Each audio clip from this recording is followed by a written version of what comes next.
Well, earlier this week, the Bank of Canada cut an additional 0.25%. That's the second consecutive cut back-to-back by the Bank of Canada.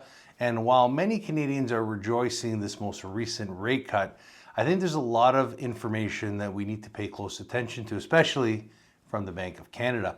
Now, the Governor of the Bank of Canada indicating that they might be at what they call a neutral rate for the Bank of Canada.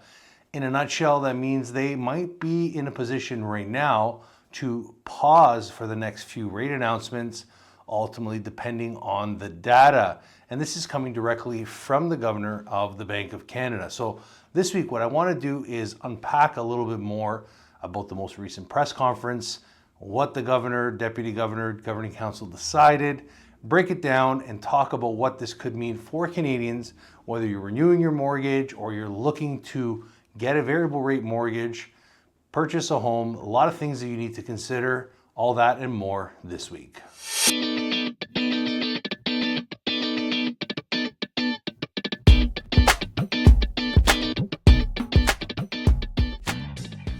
Once again, thanks for stopping by. If you have not yet subscribed to the channel, we invite you to subscribe, hit that notification bell so you can stay up to date with everything that's happening in the mortgage and real estate marketplace. More importantly, those Bank of Canada rate announcements. And don't forget to leave your thoughts, concerns, and questions in the comments section below. Like and share the video. Let's get right into it. So by now, it should come as no surprise that the Bank of Canada executed on an additional rate cut of 0.25%. What that's done is bring the overnight lending rate from 2.50 to 2.25. And in turn, that's going to impact the major banks. Obviously, those banks that will have a prime rate that was at 4.70%. Some banks are a little bit higher. Some banks are at 4.70. That brings the prime lending rate to 4.55%. And ultimately, that is going to be some additional savings for clients that have a variable rate mortgage or a home equity line of credit that's based on prime lending. And generally the consensus is that's a savings of anywhere from $12 to $16, depending on your particular product, your discount, if you have one on your variable rate product. Now, before we get into some of our thoughts and opinions on what to do next, I think it's important to really understand or isolate what the Bank of Canada Governor had to say at the most recent press conference, as we got a little bit of insight on what the Bank of Canada is seeing. So with the most recent Bank of Canada press conference, we also got the monetary policy report for October 2025. And within this report that we'll also link in the description below for you to take a look, it sort of shows the Canadian economy, what the Bank of Canada foresees, what they sort of predict and forecast for the Canadian economy when it comes to things like growth, productivity, obviously immigration, exchange, so on and so forth, household spending. And in a nutshell, the outlook isn't the greatest. The Bank of Canada is not really too confident, at least in my opinion, on the direction that Canada is headed when it comes to its economic performance. And ultimately, this is pitted against the fact that we have to be really concerned about inflation. If the Bank of Canada lowers its policy rate too much, well, we could see another bout of inflation in the months or years ahead. And the Bank of Canada wants nothing to do with that. Remember, Bank of Canada has a clear mandate to focus in on inflation and keep it at 2%. And that's within the current framework. We've talked about the fact that that framework may be changing in 2026, and ultimately how that gets extracted or what we get to see in 2026 has yet to be determined. Now, shifting gears, it's very, very important to sort of look at what the Bank of Canada is saying. So if you take a look at what the Governor of the Bank of Canada had to say here.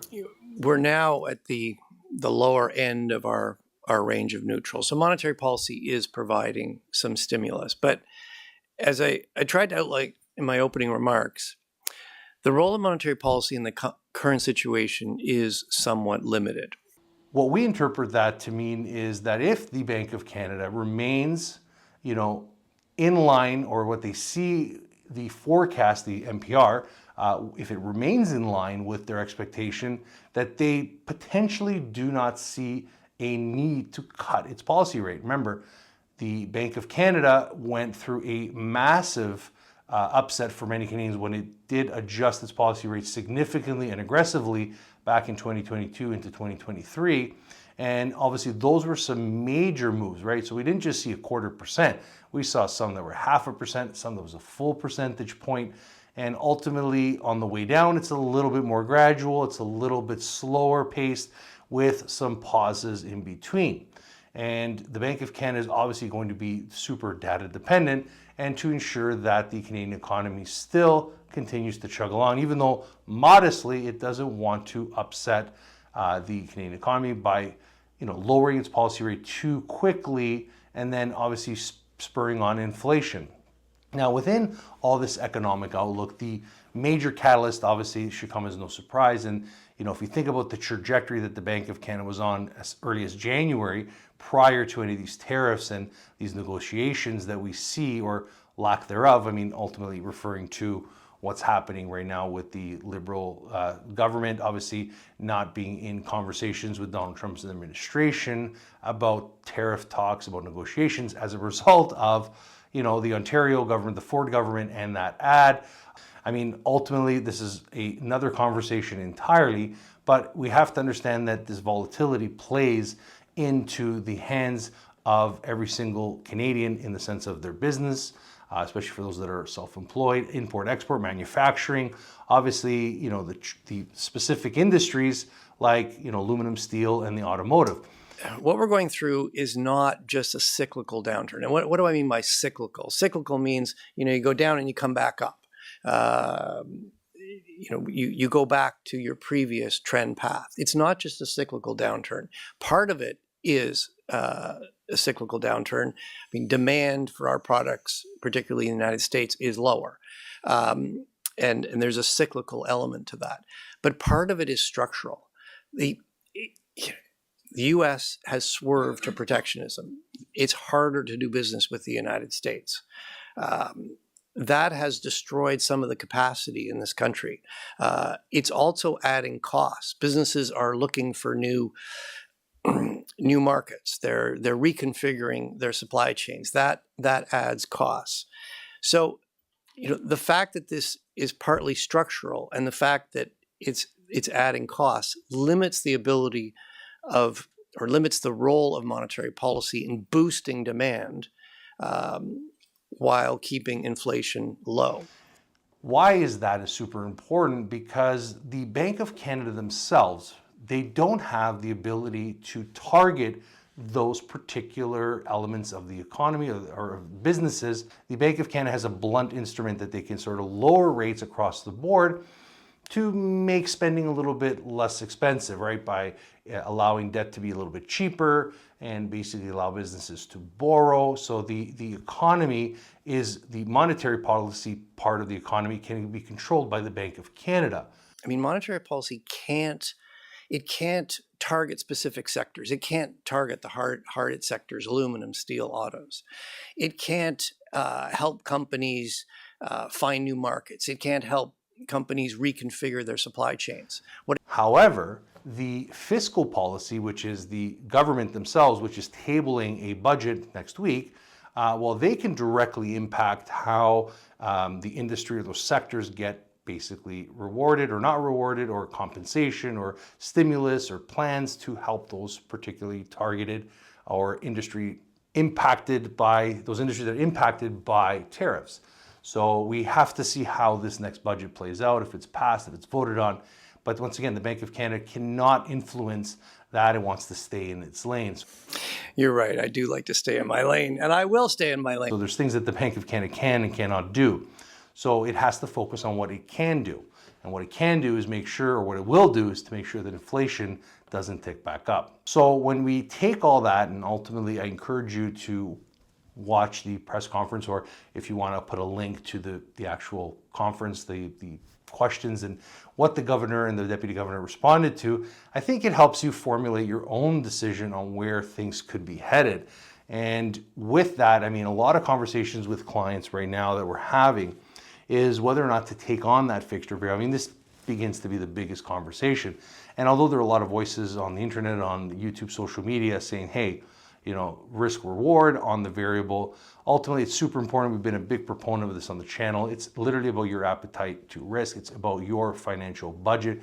It's about your plan, especially if you're taking on a 3 or 5 year variable rate mortgage and you don't pay close attention to the outcomes. Because a lot of Canadians that are taking on a variable rate mortgage, what we hear from them anecdotally is that once the rates drop, once these fixed rates continue to drop, that they'll lock in to a fixed rate mortgage. And that can be a big problem, because that was sort of what we saw happening on the flip side when things were going up. A lot of Canadians, some of them locked in, some of them didn't, because as they sort of looked at those options to lock in, those fixed rate mortgages were going higher and higher and higher, and the spread between their variable was pretty much identical. So some of them did not lock in. So there's a lot of uncertainty when you take on a variable rate mortgage. Now, we're not telling Canadians to do one or the other. What we do is just listen to our clients. And if you want to book an appointment to have a conversation with us, you can do that. All our information is in the description box below, as well as a link to our free app that you can download to help you with the decision-making process to see, how things look now, what your payments would look like, ultimately weighing out all those options, running your own scenarios. Knowledge is power, and we try to give our clients the tools that they can use to help make that decision. Once again, when you think about these particular products, you have to understand that not all variable rate mortgages are created equal. Some are adjustable, some are not. What do I mean? Obviously, adjustable meaning if the Bank of Canada lowers, well, you'll see your payments come down. If the Bank of Canada lowers with a static variable mortgage, well, your payments remain the same, just more money goes towards principal. And depending on what type of person you are, if you're looking at, getting that discount when the Bank of Canada lowers their policy rate, well, you want the adjustable versus the static payment. Or you want a fixed rate mortgage so you don't have to worry about it for the next 3 or 5 years, or depending what term you're selecting, right? This is the key.